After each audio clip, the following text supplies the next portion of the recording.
पिछले क्लास में उत्क्रमणीय और अनुत्क्रमणीय प्रक्रम समझाया गया था, रिवर्सिबल और इरिवर्सिबल प्रोसेस। तो ऊष्मागतिकी के क्लास के अंतर्गत आप यहां पढ़ने जा रहे हैं उत्क्रमणीय और अनुत्क्रमणीय प्रक्रम। उत्क्रमणीय प्रक्रम वह प्रक्रम होता है जो अत्यंत मंद गति संपन्न होता है और जिसमें परिवेश और निकाय दोनों साम्य अवस्था में होते हैं। ऐसे तो उत्क्रमणीय के बारे में आप लोग 9th-10th से पढ़कर आए हैं कि ऐसा प्रक्रम जो दोनों दिशाओं में संपन्न होता है वो उत्क्रमणीय प्रक्रम होता है, और अनुत्क्रमणीय प्रक्रम वह प्रक्रम होता है जो केवल एक ही दिशा में संपन्न होता है, जिसमें कभी भी निकाय और परिवेश एक दूसरे से साम्य स्थापित नहीं कर पाते हैं। तो ये पिछले क्लास में भी समझाया गया था, उत्क्रमणीय और अनुत्क्रमणीय। आज का टॉपिक शुरू होता है आंतरिक ऊर्जा से। आंतरिक ऊर्जा जिसको इंटरनल एनर्जी कहते हैं, जिसके बारे में अगर आप सोचें तो परिभाषा सामने निकल कर आ जाएगा।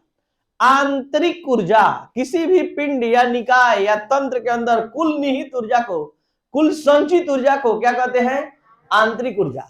ये आंतरिक ऊर्जा बहुत सारे ऊर्जाओं के योग के बराबर होती है। जैसे आप कितना तरह का ऊर्जा किसी पिंड के अंदर समझ सकते हैं, जैसे स्थितिज ऊर्जा, गतिज ऊर्जा, घूर्णन ऊर्जा, नाभिकीय ऊर्जा, बंधन ऊर्जा, जितना ऊर्जा का नाम लिए सबके योग को क्या कहते हैं? आंतरिक ऊर्जा। आंतरिक ऊर्जा को ई या यू द्वारा सूचित किया जाता है। ई या यू द्वारा सूचित किया जाता है। एक बार फिर से आंतरिक ऊर्जा को हमने जो परिभाषित किया ई द्वारा, या ई मतलब यहां पर उसको आप देख सकते हैं कि ई बराबर क्या क्या हो सकता है? पीई मतलब स्थितिज ऊर्जा, के गतिज ऊर्जा, काइनेटिक एनर्जी, और उसके बाद न्यूक्लियर एनर्जी नाभिकीय ऊर्जा, plus rotational energy R E, ठीक है, घूर्णन ऊर्जा, bond energy plus BE plus dot dot dot dot.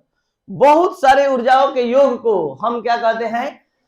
या आंतरिक ऊर्जा कहते हैं। ठीक है, तो किसी निकाय की स्थितिज ऊर्जा, गतिज ऊर्जा, घूर्णन ऊर्जा, नाभिकीय ऊर्जा, रासायनिक बंधन ऊर्जा इत्यादि के योग को हम आंतरिक ऊर्जा कहते हैं। आपको बता दें कि आंतरिक ऊर्जा का कभी भी एक्यूरेट मान, सापेक्ष मान, जिसको वास्तविक मान कहते हैं, कभी भी नहीं निकाला सकता है। हमेशा ये एक अवस्था फलन के रूप में काम करता है, मतलब इसका मान अंतिम और प्रारंभिक अवस्था पर निर्भर करता है। हमेशा अंतिम आंतरिक ऊर्जा में से प्रारंभिक आंतरिक ऊर्जा को घटाकर हमेशा आंतरिक ऊर्जा में परिवर्तन का मान निकाला जाता है। कभी भी एक्यूरेट वास्तविक मान जो है आंतरिक ऊर्जा का नहीं निकाला सकता है, और यह एक विस्तृत गुण है। आप लोग को बताया गया था कल के क्लास में, विस्तृत गुण और गहन गुण क्या होता है। वह भौतिक राशि जो पदार्थ की मात्रा पर निर्भर करती है विस्तृत गुण कहलाती है, और जो निर्भर नहीं करती है वो गहन गुण। तो ये विस्तृत गुण क्यों है? अपने से सोचिए।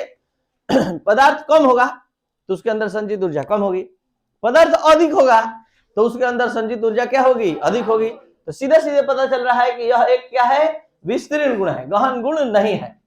इसके बाद हमने आपको बताया कि आंतरिक ऊर्जा के निरपेक्ष मान की गणना नहीं की जा सकती है। फिर से एक बार, तो जब जब आंतरिक ऊर्जा के निरपेक्ष मान की गणना जब आप जान गए कि नहीं की जा सकती है, तो वहां पर आंतरिक ऊर्जा के परिवर्तन का मान निकालेंगे। और परिवर्तन कैसे निकलता है ये आप अच्छे से जानते हैं। अंतिम मान में से प्रारंभिक मान को क्या किया जाता है? घटाया जाता है। तो यहाँ पर EF माइनस EI या E2 माइनस E1, जहां E2 क्या है? अंतिम आंतरिक ऊर्जा, और E1 क्या है? प्रारंभिक आंतरिक ऊर्जा। तो यहाँ पर आंतरिक ऊर्जा में परिवर्तन का बात किया जाता है और आंतरिक ऊर्जा में परिवर्तन को ही निकाला जाता है, क्योंकि इसके निरपेक्ष मान की गणना नहीं की जाती है। तो एक बार फिर से आंतरिक ऊर्जा के बारे में आप सभी स्टूडेंट एकदम ध्यान से अपने माइंड में रख लीजिए। आंतरिक ऊर्जा, the energy stored in A system is called internal energy. किसी निकाय के अंदर कुल संचित ऊर्जा को आंतरिक ऊर्जा कहते हैं। आंतरिक ऊर्जा को ई द्वारा सूचित करते हैं। आंतरिक ऊर्जा के निरपेक्ष मान का निर्धारण नहीं हो सकता है, मतलब वास्तविक मान का, आप लोग के भाषा में वास्तविक मान का निर्धारण नहीं हो सकता है। आंतरिक ऊर्जा एक अवस्था फलन है, आंतरिक ऊर्जा एक विस्तृत गुण है। ठीक है, और आंतरिक ऊर्जा के अंतर को ज्ञात किया जाता है। और यह अंतर का निर्धारण कैसे होता है? यह अंतर का निर्धारण जो है अंतिम आंतरिक ऊर्जा माइनस प्रारंभिक आंतरिक ऊर्जा। और एक चीज और, आंतरिक ऊर्जा बहुत सारे ऊर्जाओं जैसे स्थितिज ऊर्जा, गतिज ऊर्जा, घूर्णन ऊर्जा, नाभिकीय ऊर्जा, कंपनिक ऊर्जा, वाइब्रेशनल एनर्जी भी कह सकते हैं, रासायनिक ऊर्जा, सभी ऊर्जाओं के योग के बराबर होती है। शुरू होता है आज का क्लास यांत्रिक कार्य के निर्धारण के लिए। आप लोग आज तक कार्य का गणना कैसे कैसे किए हैं जरा सोचिए। आप आ गए अब 11 12 के क्लास में, 10th क्लास में कार्य कैसे कैसे निकाले हैं और कितना तरह का कार्य आप अध्ययन किए हैं। पहला, गुरुत्वाकर्षण के अधीन किया गया कार्य। तो गुरुत्वाकर्षण के अधीन किए गए कार्य आप कैसे पढ़े हैं, या फिजिक्स में भी कैसे पढ़े हैं, बल और विस्थापन के गुणनफल को क्या कहते हैं, ये पहला। दूसरा, विद्युतीय कार्य अगर संपन्न होगा तो वहां विद्युतीय कार्य कैसे निकाले हैं। कोई भी विद्युतीय कार्य स्टूडेंट आपको पता होना चाहिए कि विद्युतीय कार्य विभव और आवेश के गुणनफल के बराबर होता है। एक आप लोग जानते हैं W बराबर F इंटू एस, ये है गुरुत्वाकर्षण के अधीन किया गया कार्य। और एक होता है W बराबर VQ, ये भी आप लोग 10th में पढ़े हैं। आवेश और विभव के गुणनफल को क्या कहते हैं, कार्य। तो ये कार्य है गुरुत्वाकर्षण के अधीन किया गया कार्य, ये कार्य है विद्युतीय कार्य। और हम आज बात करने जा रहे हैं इस दोनों को छोड़कर यांत्रिक कार्य के बारे में। तो यांत्रिक कार्य का निर्धारण कैसे होता है वो आज हम आपको सिखाने जा रहे हैं। ये है आपका एक सिस्टम, एक निकाय जिस पर हम अध्ययन अपना प्रारंभ करने जा रहे हैं। ये एक सिलेंडर है जिसमें गैस भरा हुआ है और यहाँ पिस्टन लगाया हुआ है। ये पूरा पिस्टन इस पर दाब डालने के लिए, दाब घटाने बढ़ाने के लिए रखा गया, ठीक है। और इसका प्रारंभिक आयतन कितना है, V1। तो माना कि इस गैस के लिए दाब कितना है, P है, बल कितना है, F है, और क्षेत्रफल कितना है, A। तो आप सभी स्टूडेंट जानते हैं दाब बराबर क्या होता है, बल बटा क्षेत्रफल। तो बताइए अगर ये इधर आ जाए यानी F बराबर क्या हो जाएगा, P गुणा A। तो यहाँ पर दाब और क्षेत्रफल के गुणनफल को क्या कह सकते हैं, बल, यानी F बराबर P गुणा A। जरूरत पड़े तो हम इसका मान रखेंगे। तो हम इस निकाय के द्वारा किया गया कार्य निकालना चाहते हैं। मान लीजिए आप इसको ऊपर से दबा दिए तो ये पिस्टन यहां आ गया, तो यहां आने से ये कितना दूरी तय किया, हमने मान लिया कि ये dl दूरी तय किया। कितना दूरी, dl दूरी। तो ये अल्प दूरी जो तय कर रहा है वो ये है। तो यहां पर हमको कार्य निकालना है, तो कार्य बराबर आप क्या जानते हैं, F गुणा S। यहाँ F के जगह तो F है और दूरी के जगह क्या है, dl, जो आप जानते हैं। यानी बल और विस्थापन के गुणनफल को क्या कहते हैं। और यहाँ बल के जगह पर आप क्या जान रहे हैं, यहाँ P गुणा A। तो P गुणा A किसके जगह पर होगा, बल के जगह पर। और A और ये dl का गुणनफल जरा समझिए, क्षेत्रफल और लंबाई का गुणनफल क्या दे देगा हमको, आयतन। तो यहाँ हम अभी अल्प कार्य के बारे में, केवल अल्प कार्य का निर्धारण करने जा रहे हैं। यानी W बराबर जो होता है F गुणा S। तो S के जगह रोल निभा रहा है कौन, dl। और यहाँ पर F के जगह पर हमने क्या लिख दिया, P गुणे A। और उसके बाद A गुणा dl बराबर क्या हो गया, dv। तो ये है अल्प कार्य। हमको पूरा कार्य चाहिए जितना ये सिस्टम किया है। तो इसलिए पूरा कार्य के निर्धारण के लिए हमको इसका समाकलन करना होगा, इस मान का। तो इस मान का चलते हैं समाकलन करने, जरा समझा जाए समाकलन कैसे होगा। तो हम ये देखेंगे कि आयतन में परिवर्तन कितना का हुआ है। ये है हमारे द्वारा लिया गया कार्य, और कुल कार्य का मान निकालने के लिए हम इसको समाकलन करेंगे उतना से उतना तक जितना आयतन में परिवर्तन हुआ है। तो आयतन V1 से बढ़कर क्या हो गया है, V2। तो यहाँ पर जरा समझने वाला बात है कि यहाँ दाब नियत दाब पर काम हो रहा है, इसलिए इसका समाकलन नहीं होगा।